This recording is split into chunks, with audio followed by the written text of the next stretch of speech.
Old longing's nomadic leap, chafing at customs chain, again from its brummel sleep wakens the ferine strain. Buck did not read the newspapers, or he would have known that trouble was brewing, not alone for himself, but for every tidewater dog, strong of muscle and with warm, long hair, from Puget Sound to San Diego. Because men, groping in the Arctic darkness, had found a yellow metal, and because steamship and transportation companies were booming the find, thousands of men were rushing into the Northland. These men wanted dogs, and the dogs they wanted were heavy dogs, with strong muscles by which to toil, and furry coats to protect them from the frost. Buck lived at a big house in the sun-kissed Santa Clara Valley. Judge Miller's place, it was called. It stood back from the road, half hidden among the trees, through which glimpses could be caught of the wide cool veranda that ran around its four sides. The house was approached by graveled driveways which wound about through wide-spreading lawns and under the interlacing boughs of tall poplars. At the rear things were on even a more spacious scale than at the front. There were great stables, where a dozen grooms and boys held forth, rows of vine-clad servants' cottages, an endless and orderly array of outhouses, long grape arbors, green pastures, orchards, and berry patches. Then there was the pumping plant for the artesian well, and the big cement tank where Judge Miller's boys took their morning plunge and kept cool in the hot afternoon. And over this great domain Buck ruled. Here he was born, and here he had lived the 4 years of his life. It was true, there were other dogs, there could not but be other dogs on so vast a place, but they did not count. They came and went, resided in the populous kennels, or lived obscurely in the recesses of the house after the fashion of Toots, the Japanese pug, or Isabel, the Mexican hairless, strange creatures that rarely put nose out of doors or set foot to ground. On the other hand, there were the fox terriers, a score of them at least, who yelped fearful promises at Toots and Isabel looking out of the windows at them and protected by a legion of housemaids armed with brooms and mops. But Buck was neither house dog nor kennel dog. The whole realm was his. He plunged into the swimming tank or went hunting with the judge's sons, he escorted Molly and Alice, the judge's daughters, on long twilight or early morning rambles. On wintry nights he lay at the judge's feet before the roaring library fire, he carried the judge's grandsons on his back or rolled them in the grass, and guarded their footsteps through wild adventures down to the fountain in the stable yard, and even beyond, where the paddocks were, and the berry patches. Among the terriers he stalked imperiously, and Toots and Isabel he utterly ignored, for he was king over all creeping, crawling, flying things of Judge Miller's place, humans included. His father, Elmo, a huge Saint Bernard, had been the judge's inseparable companion, and Buck bid fair to follow in the way of his father. He was not so large, he weighed only 140 pounds, for his mother, Shep, had been a Scotch shepherd dog. Nevertheless, 140 pounds, to which was added the dignity that comes of good living and universal respect, enabled him to carry himself in right royal fashion. During the 4 years since his puppyhood he had lived the life of a sated aristocrat, he had a fine pride in himself, was even a trifle egotistical, as country gentlemen sometimes become because of their insular situation. But he had saved himself by not becoming a mere pampered house dog. Hunting and kindred outdoor delights had kept down the fat and hardened his muscles, and to him, as to the cold tubbing races, the love of water had been a tonic and a health preserver.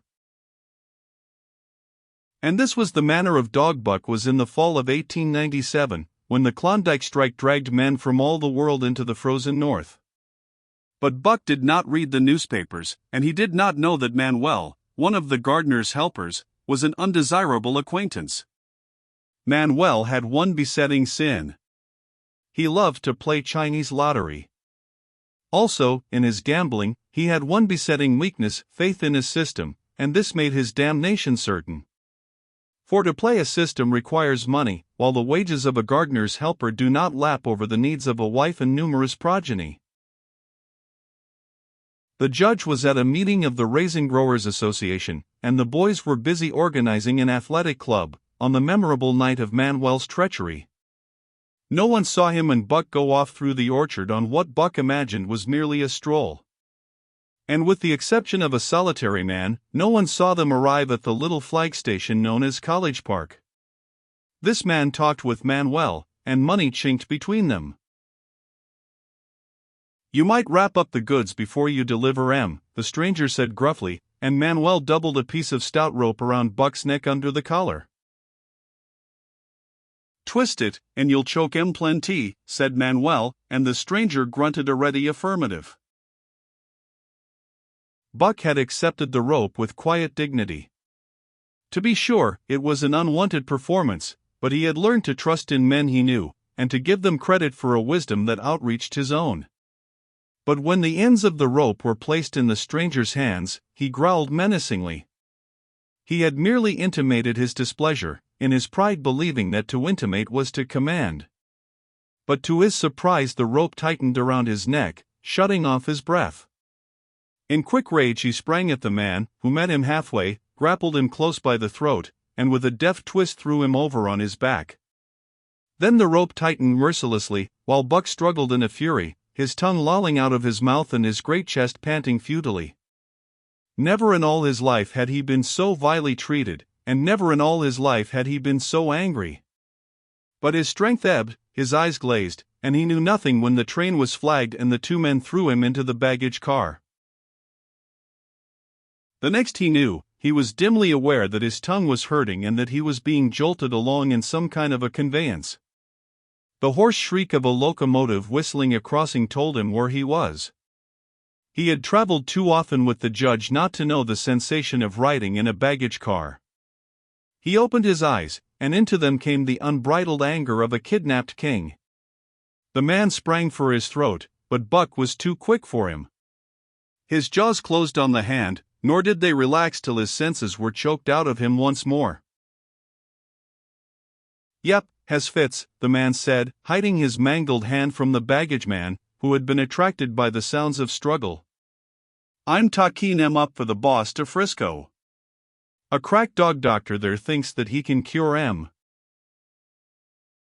Concerning that night's ride, the man spoke most eloquently for himself, in a little shed back of a saloon on the San Francisco waterfront. "All I get is 50 for it," he grumbled, "and I wouldn't do it over for 1,000, cold cash." His hand was wrapped in a bloody handkerchief, and the right trouser leg was ripped from knee to ankle. "How much did the other mug get?" the saloon-keeper demanded. 100, was the reply. "Wouldn't take a so less, so help me." "That makes 150, the saloon-keeper calculated, and he's worth it, or I'm a square head." The kidnapper undid the bloody wrappings and looked at his lacerated hand. "If I don't get the hydrophoby, it'll be because you was born to hang," laughed the saloon-keeper. "Here, lend me a hand before you pull your freight," he added. Dazed, suffering intolerable pain from throat and tongue, with the life half throttled out of him, Buck attempted to face his tormentors. But he was thrown down and choked repeatedly, till they succeeded in filing the heavy brass collar from off his neck. Then the rope was removed, and he was flung into a cage-like crate. There he lay for the remainder of the weary night, nursing his wrath and wounded pride. He could not understand what it all meant. What did they want with him, these strange men? Why were they keeping him pent up in this narrow crate? He did not know why, but he felt oppressed by the vague sense of impending calamity. Several times during the night he sprang to his feet when the shed door rattled open, expecting to see the judge, or the boys at least. But each time it was the bulging face of the saloon-keeper that peered in at him by the sickly light of a tallow candle. And each time the joyful bark that trembled in Buck's throat was twisted into a savage growl. But the saloon-keeper let him alone, and in the morning 4 men entered and picked up the crate. More tormentors, Buck decided, for they were evil-looking creatures, ragged and unkempt, and he stormed and raged at them through the bars. They only laughed and poked sticks at him, which he promptly assailed with his teeth till he realized that that was what they wanted. Whereupon he lay down sullenly and allowed the crate to be lifted into a wagon. Then he, and the crate in which he was imprisoned, began a passage through many hands. Clerks in the express office took charge of him. He was carted about in another wagon, a truck carried him, with an assortment of boxes and parcels, upon a ferry steamer. He was trucked off the steamer into a great railway depot, and finally he was deposited in an express car. For 2 days and nights this express car was dragged along at the tail of shrieking locomotives, and for 2 days and nights Buck neither ate nor drank. In his anger he had met the first advances of the express messengers with growls, and they had retaliated by teasing him. When he flung himself against the bars, quivering and frothing, they laughed at him and taunted him. They growled and barked like detestable dogs, mewed, and flapped their arms and crowed. It was all very silly, he knew, but therefore the more outrage to his dignity, and his anger waxed and waxed. He did not mind the hunger so much, but the lack of water caused him severe suffering and fanned his wrath to fever pitch. For that matter, high-strung and finely sensitive, the ill treatment had flung him into a fever, which was fed by the inflammation of his parched and swollen throat and tongue. He was glad for one thing: the rope was off his neck. That had given them an unfair advantage, but now that it was off, he would show them. They would never get another rope around his neck. Upon that he was resolved. For 2 days and nights he neither ate nor drank, and during those 2 days and nights of torment, he accumulated a fund of wrath that boded ill for whoever first fell foul of him. His eyes turned bloodshot, and he was metamorphosed into a raging fiend. So changed was he that the judge himself would not have recognized him, and the express messengers breathed with relief when they bundled him off the train at Seattle. 4 men gingerly carried the crate from the wagon into a small, high-walled backyard. A stout man, with a red sweater that sagged generously at the neck, came out and signed the book for the driver. That was the man, Buck divined, the next tormentor, and he hurled himself savagely against the bars.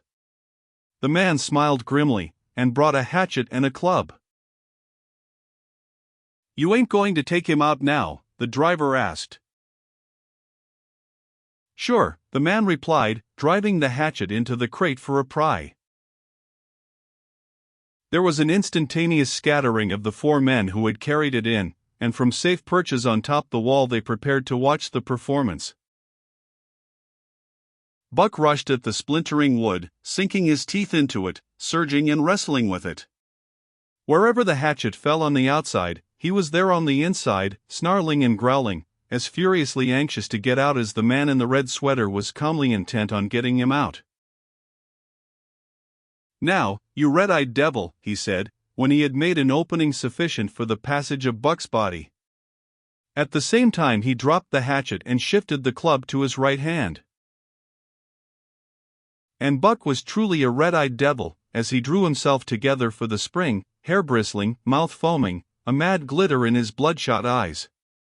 Straight at the man he launched his 140 pounds of fury, surcharged with the pent passion of 2 days and nights.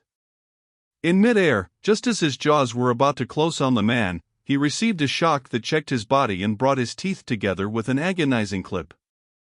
He whirled over, fetching the ground on his back and side.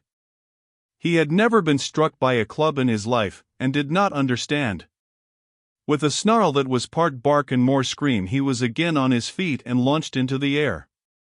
And again the shock came and he was brought crushingly to the ground. This time he was aware that it was the club, but his madness knew no caution. A dozen times he charged, and as often the club broke the charge and smashed him down. After a particularly fierce blow, he crawled to his feet, too dazed to rush. He staggered limply about, the blood flowing from nose and mouth and ears, his beautiful coat sprayed and flecked with bloody slaver. Then the man advanced and deliberately dealt him a frightful blow on the nose. All the pain he had endured was as nothing compared with the exquisite agony of this. With a roar that was almost lion-like in its ferocity, he again hurled himself at the man. But the man, shifting the club from right to left, coolly caught him by the under jaw, at the same time wrenching downward and backward. Buck described a complete circle in the air, and half of another, then crashed to the ground on his head and chest. For the last time he rushed. The man struck the shrewd blow he had purposely withheld for so long, and Buck crumpled up and went down, knocked utterly senseless. "He's no slouch at dog breakin', that's what I say," one of the men on the wall cried enthusiastically. "Druther break cayuses any day, and twice on Sundays," was the reply of the driver, as he climbed on the wagon and started the horses. Buck's senses came back to him, but not his strength. He lay where he had fallen, and from there he watched the man in the red sweater. "Answers to the name of Buck," the man soliloquized, quoting from the saloon-keeper's letter which had announced the consignment of the crate and contents. "Well, Buck, my boy," he went on in a genial voice, "we've had our little ruction, and the best thing we can do is to let it go at that. You've learned your place, and I know mine. Be a good dog and all'll go well and the goose hang high. Be a bad dog, and I'll whale the stuffin' out of you. Understand?" As he spoke he fearlessly patted the head he had so mercilessly pounded, and though Buck's hair involuntarily bristled at touch of the hand, he endured it without protest. When the man brought him water he drank eagerly, and later bolted a generous meal of raw meat, chunk by chunk, from the man's hand. He was beaten, he knew that, but he was not broken. He saw, once for all, that he stood no chance against a man with a club. He had learned the lesson, and in all his afterlife he never forgot it. That club was a revelation. It was his introduction to the reign of primitive law, and he met the introduction halfway. The facts of life took on a fiercer aspect, and while he faced that aspect uncowed, he faced it with all the latent cunning of his nature aroused. As the days went by, other dogs came, in crates, and at the ends of ropes, some docilely, and some raging and roaring as he had come, and, one and all, he watched them pass under the dominion of the man in the red sweater. Again and again, as he looked at each brutal performance, the lesson was driven home to Buck: a man with a club was a lawgiver, a master to be obeyed, though not necessarily conciliated. Of this last Buck was never guilty, though he did see beaten dogs that fawned upon the man, and wagged their tails, and licked his hand. Also he saw one dog, that would neither conciliate nor obey, finally killed in the struggle for mastery. Now and again men came, strangers, who talked excitedly, wheedlingly, and in all kinds of fashions to the man in the red sweater. And at such times that money passed between them the strangers took one or more of the dogs away with them. Buck wondered where they went, for they never came back, but the fear of the future was strong upon him, and he was glad each time when he was not selected. Yet his time came, in the end, in the form of a little weazened man who spat broken English and many strange and uncouth exclamations which Buck could not understand. "Sacredam," he cried, when his eyes lit upon Buck. "Dat one damn bully dog." "Eh? How much?" "300, and a present at that," was the prompt reply of the man in the red sweater. "And seem it's government money, you ain't got no kick coming, eh, Perot?" Perot grinned. Considering that the price of dogs had been boomed skyward by the unwanted demand, it was not an unfair sum for so fine an animal. The Canadian government would be no loser, nor would its dispatches travel the slower. Perot knew dogs, and when he looked at Buck he knew that he was 1 in 1,000, 1 in 10,000, he commented mentally. Buck saw money pass between them, and was not surprised when Curly, a good-natured Newfoundland, and he were led away by the little weazened man. That was the last he saw of the man in the red sweater, and as Curly and he looked at receding Seattle from the deck of the Narwhal, it was the last he saw of the warm Southland. Curly and he were taken below by Perot and turned over to a black-faced giant called Francois. Perot was a French-Canadian, and swarthy, but Francois was a French-Canadian half-breed, and twice as swarthy. They were a new kind of men to Buck, of which he was destined to see many more, and while he developed no affection for them, he none the less grew honestly to respect them. He speedily learned that Perot and Francois were fair men, calm and impartial in administering justice, and too wise in the way of dogs to be fooled by dogs. In the 'tween decks of the Narwhal, Buck and Curly joined 2 other dogs. One of them was a big, snow-white fellow from Spitzbergen who had been brought away by a whaling captain, and who had later accompanied a geological survey into the Barrens. He was friendly, in a treacherous sort of way, smiling into one's face the while he meditated some underhand trick, as, for instance, when he stole from Buck's food at the first meal.